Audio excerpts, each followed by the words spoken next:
Hey guys, kumusta? This is Aduken TV and ngayon ay mag-react tayo sa laban ni Sinyo at ni Shei. Naging sobrang controversial ng laban na to dahil dun sa last round ni Sinyo na pinatamaan niya ng pinatamaan si Ann Mateo. So let's listen to it, let's watch the whole round 3 ni Sinyo and then let's give our own reaction. Let's give our own take kasi matindi na yung mga balitang kumakalat na meron nang nagsasabi na magdedemanda or what. So gaano ba talaga katindi yung banat ni Sinyo kay Ann Mateo? Let's check this video. O siya, para maiba. Alam niyo po bang si Ann Mateo, nag-medic siya? Opo, totoo, itanong niyo pa sa kanya. Di ba medic siya? Medic. Medic siya. Medic. Kasi okay lang naman kung titirahin ko si Ann, di ba? Kasi okay lang naman kung titirahin ko si Ann, di ba? Kasi di naman bago sa'yo pag tinitira siya ng iba. Stig! Kaya yung girlfriend mo, my God. Patitikimin ko yan ng special na nakatuwad. Puta, wala nang ubad-ubad, kadyot na agad. Long neck na burat ang ipapasok ko sa pekpek ng lapad. Babastusin ko yan ng buong magdamag tulad ng ginawa mo sa girlfriend ni Kamandag. Oh. Sa mga hindi nakakaalam, nakalaban ni Shei dati si Kamandag. Andun mismo, yun ang masakit doon andun mismo yung girlfriend ni Kamandag nung bumanat si Shei about dun sa girlfriend ni Kamandag. At mismo si Shei, hinaharap niya or tinatapatan niya mismo yung girlfriend ni Kamandag habang nagsasabi siya ng mga punchlines niya. Ililink ko rin below yung video. Ano, Brad? Di ba nasabi sa'yo ni Ann? Ex niya ako. Nakakatapos niya lang akong blowjobin na nag-first kiss kayo. O baka siloso ka, bro? 3 hours lang naging kami. Yun lang kasi yung kasya sa budget ko. Kaya naman, talagang sinulit ko ng gusto. Nilamas-lamas ko yung yoga, bro. Sabay hawak sa magkabilang nipple. Puta, parang nag-yo-yoga.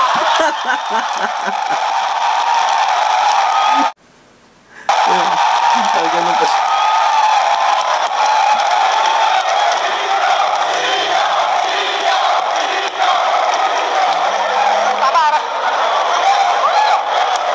Pero seryoso, bilib ako sa relasyon nyo.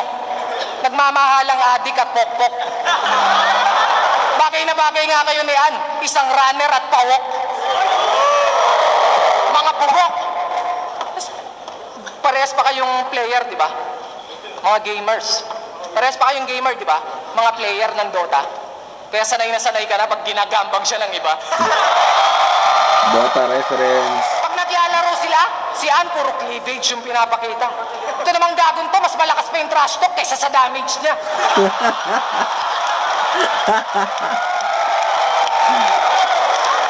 Pero ang tanong, na first blood mo ba?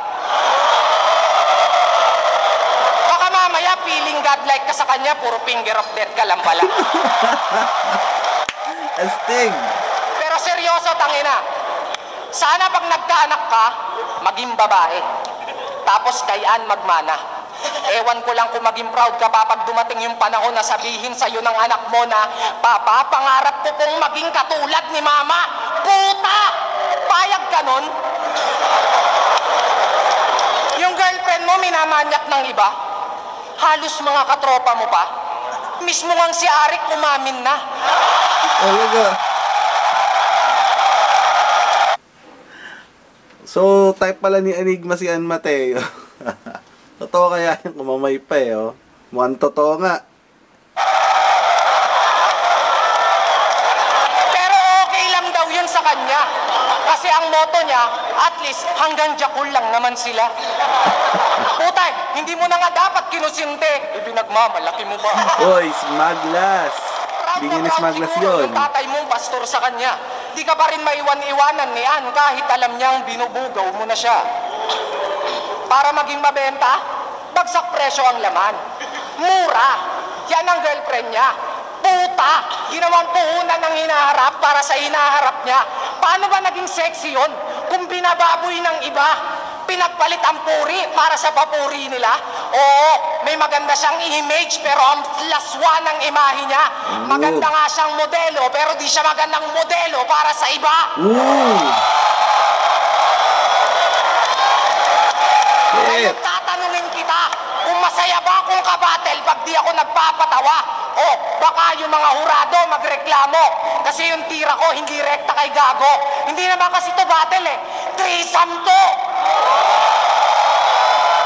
Tsaka yung pagkapanalo, wala na akong balak makamit. This is not a winning piece of shit. I just want to destroy your relationship.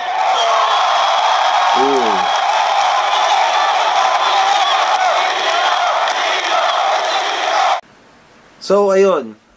Yun pala yung controversial na round ni Sinyo, no? Buong round niya, talaga halos si Ann Mateo lang ang binanatan niya. Wala akong idea kung si Shea ba tsaka si Sinyo magkaaway ba sila or what. Kasi ang alam ko, ang kaaway talaga ni Shea si Apex tsaka si Abra. Pero mukhang matindi, masyadong matindi yung laban na, yung banat na binigay ni Sinyo. Doon, ang daming tumatak na linya doon eh. Ang isa sa pinakamatibay doon is yung paggamit niya ng mga parehong salita pero nag-iiba yung meaning, kagaya nung ginamit niya yung hinaharap niya para sa hinaharap niya. 'Di ba? Asig yung wordplay. Tapos ginamit din niya yung maganda nga siyang modelo pero hindi siya magandang modelo sa iba. So napaka-artistic nung pagkakagawa niya nung mga lines niya. Hindi lang siya basta-basta ng bash or basta-basta na ng bastos, no? At saka sa flip top, do sa mga nagtataka sa flip top, sa mga hindi followers ng flip top, yan yung trend kadalasan is yung dinadamay yung sino-sino para sa battle. Ang tawag doon is personals. Isa yan sa mga angulo na ginagamit ng mga rappers para sa tinatawag nilang rap battle. Pero hindi lahat ng sinasabi nila sa rap battle ay totoo. Masasabi ko lang, kasi sabi nila magdedemanda daw yung nanay ni yung mga magulang ni Ann Mateo, idedemanda daw si Sinyo. So namang si Sinyo, nag-post na siya sa Facebook official page niya na magdedemandahan na daw. Pero sila, yari na daw siya kasi mahirap lang daw sila. So, ang akin lang, dapat dito, ang gumita dito ay si Shea. Kasi si Shea yung nasa mundo ng flip top. Mas maintindihan niya eh. Kasi, pagkatapos nilang maglaban, di ba, nag-shake hands pa sila, tapos nagyakapan pa sila.